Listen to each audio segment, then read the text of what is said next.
वहाँ वाकई कुछ इलाकों में हालत बहुत ख़राब है, ख़ासकर हाईवे के इर्द गिर्द। कल मैंने मौके पे डिप्टी सीएम साहब को भेजा था।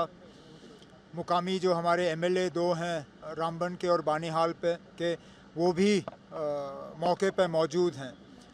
कोशिश की जा रही है कि फ़ौरी तौर जो है एक तो हाईवे को हम रिस्टोर करें।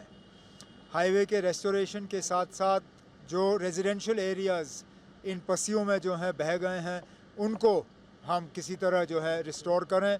रिलीफ़ जो है उसका इंतज़ाम किया जा रहा है और मरकज़ से बात की जा रही है कि नेशनल डिज़ास्टर फोर्स जो है उनको भी वहाँ पे मौके पे भेजा गया है।